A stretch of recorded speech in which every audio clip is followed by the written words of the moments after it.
राष्ट्रपति पुतिन के आगमन को लेकर भारत में तैयारियां अंतिम दौर में हैं। पुतिन के भारत दौरे को लेकर नाटो देश टेंशन में नजर आ रहा है। सबकी निगाहें अब पुतिन के भारत दौरे पर टिकी है।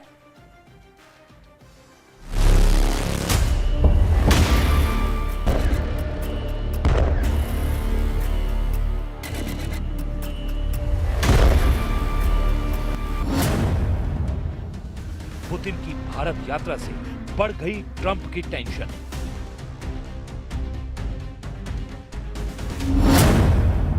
पुतिन की भारत यात्रा से नेटो में खलबली।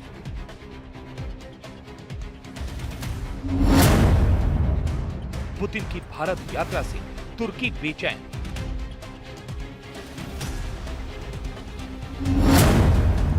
रूस बोला मोदी सबसे महान पार्टनर। पुतिन भारत ऐसे वक्त में आ रहे हैं जब दुनिया में कई मुल्कों की तकदीर नई करवट ले रही है। खासकर युद्ध में उलझी महाशक्तियां पुतिन की हर चाल का बारीकी से विश्लेषण करने में जुट गई हैं। पुतिन की भारत यात्रा से पहले नेटो के पावरफुल सदस्य एक्शन में आ गए हैं। पुतिन के खिलाफ जबरदस्त मोर्चाबंदी की पूरी डिटेल जानने से पहले वॉर जोन से आया बहुत बड़ा अपडेट जान लीजिए, क्योंकि यूक्रेन और रूस ने पूरी ताकत से एक दूसरे को दहलाना शुरू कर दिया है। पुतिन की भारत यात्रा पर नेटो देशों का पूरा फोकस है। भारत में जर्मनी के राजदूत ने कहा है कि युद्ध के समय पुतिन के किसी भी कदम को नजरअंदाज नहीं किया जा सकता। We will follow that visit, of course, closely. It is clear that India has different relations with Russia than European partners have. I keep saying that if you deal with Russia, every country has their own relationship, but we should not forget that Russia is leading a war that Russia has started. I know that India has been, the Prime Minister himself has been on the record saying that, this is not an era of war. This war will not be won on the battlefield. He has said that, so I trust that he will also mention that. NATO देशों की tension रूस और भारत के बीच संभावित हथियारों की deal है, क्योंकि इससे रूस को बड़ी राहत मिल सकती है।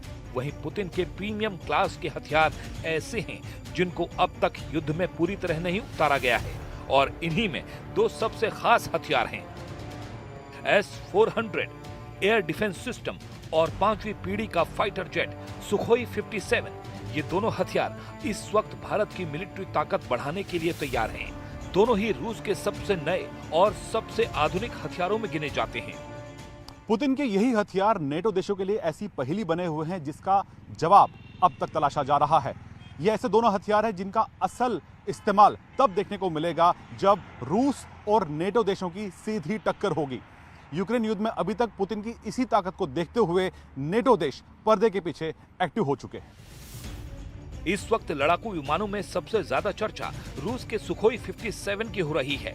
अल्जीरिया को ये विमान सप्लाई किया जा चुका है और वो रूस के बाद दूसरा देश है जो सुखोई 57 उड़ा रहा है। सवाल है कि क्या भारत भी सुखोई 57 खरीदेगा, क्योंकि रूस की तरफ से इसे लेकर बहुत बड़ा ऑफर भारत को दिया जा चुका है। पुतिन के प्रेस सचिव दिमित्री पेस्कोव के मुताबिक भारत रूस के रिश्ते हथियारों की डील से बहुत बड़े हैं। Russia and Indian relationship is not just a standard set of diplomatic protocols and trade agreements. It's more of that. It's much more important. Our bilateral relationship rests on a deep historic background of mutual understanding, of partnership, and a mutual vision of global affairs and system of global affairs based on international law, on rule of law, and ability of taking into account each other's interests. This is a very, very important characteristic of our joint vision of the global affairs. रूस के जंगी जहाजों में जिसका डंका पूरी दुनिया में बजता है वो है सुखोई 57 जेट। सुखोई 57 एक 5वीं पीढ़ी का स्टेल्थ फाइटर जेट है जो रेडार की पकड़ में नहीं आता। रेडार सिग्नेचर कम करने के लिए इसके एयरफ्रेम को अलग तरह से डिजाइन किया गया है। इसमें रेडार तरंगों के लिए खास कोटिंग है और इसके इंजन नोजल्स भी अलग तरह से डिजाइन किए गए हैं। इसका थ्रस्ट वेक्टर कंट्रोल इसे तीखे मोड़ लेने की खूबी देता है।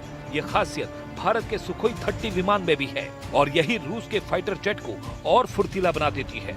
इसमें सुपर क्रूज की खासियत है, यानी बिना आफ्टर बर्न के ये सुपरसोनिक रफ्तार पर उड़ सकता है। ये समझिए कि एक्सेलरेटर का ज्यादा इस्तेमाल किए बिना ये तेज रफ्तार बनाए रखता है। पुतिन का बाहुबली कहा जाने वाला हथियार का ट्रेलर ऑपरेशन सिंदूर में देखा जा चुका है। S-400 की रेडार कवरेज ने पाकिस्तान को पस्त कर दिया था। S-400 का रेडार 450 किलोमीटर की रेंज तक दुश्मन के जहाज को ट्रैक कर सकता है। इस सिस्टम में 4 अलग अलग रेंज की मिसाइलों को दागा जा सकता है, जिनकी रेंज 40 किलोमीटर, 120 किलोमीटर, 250 किलोमीटर और 380 किलोमीटर होती है। ऑपरेशन सिंदूर में सबने देखा कि पाकिस्तान के विमान जब उसके ही एयर स्पेस में थे तब भारत उनको आराम से ट्रैक कर पा रहा था। भारतीय सेना का दावा है कि आदमपुर में तैनात S-400 के जरिए एक पाकिस्तानी टोही विमान को 314 किलोमीटर दूर पाकिस्तान की सरहद के अंदर ही मार गिराया गया था। हथियारों से अलग जब भी प्रधानमंत्री नरेंद्र मोदी और पुतिन मिले हैं, नई मिसाल बनी है। रूस और भारत के रिश्तों का नया मुकाम दोनों लीडरों ने दिया है। We're proud to have been shoulder to shoulder next to our Indian friends during their historic growth in the most important moments of their history. And at the same time, we are very grateful to India for a very friendly stand nowadays. A very friendly stand towards our country and towards our interaction on global, in bilateral and global affairs. Putin Delhi से Trump को message दे सकते हैं। Putin यूरोपीय देशों को दिल्ली से अपने अगले कदम पर सिग्नल दे सकते हैं। वहीं प्रधानमंत्री नरेंद्र मोदी पुतिन के ग्रैंड वेलकम के साथ भारत रूस का 23वां सालाना शिखर सम्मेलन भव्य और यादगार बनाने जा रहे हैं। दिल्ली इस समय एक हाई सिक्योरिटी ऑपरेशन के बीच खड़ी है। पुतिन का पूरा मूवमेंट सीक्रेट रखा गया है। रूट सीक्रेट है और सीसीटीवी से लेकर ट्रैफिक डायवर्जन तक हर परत को कई बार टेस्ट किया जा रहा है ताकि ये दौरा किसी भी चूक के बिना पूरा हो जाए।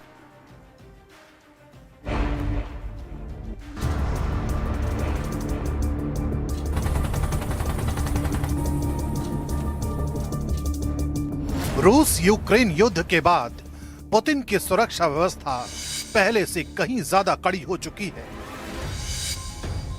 यही वजह है कि उनकी टीम कोई जोखिम नहीं लेती।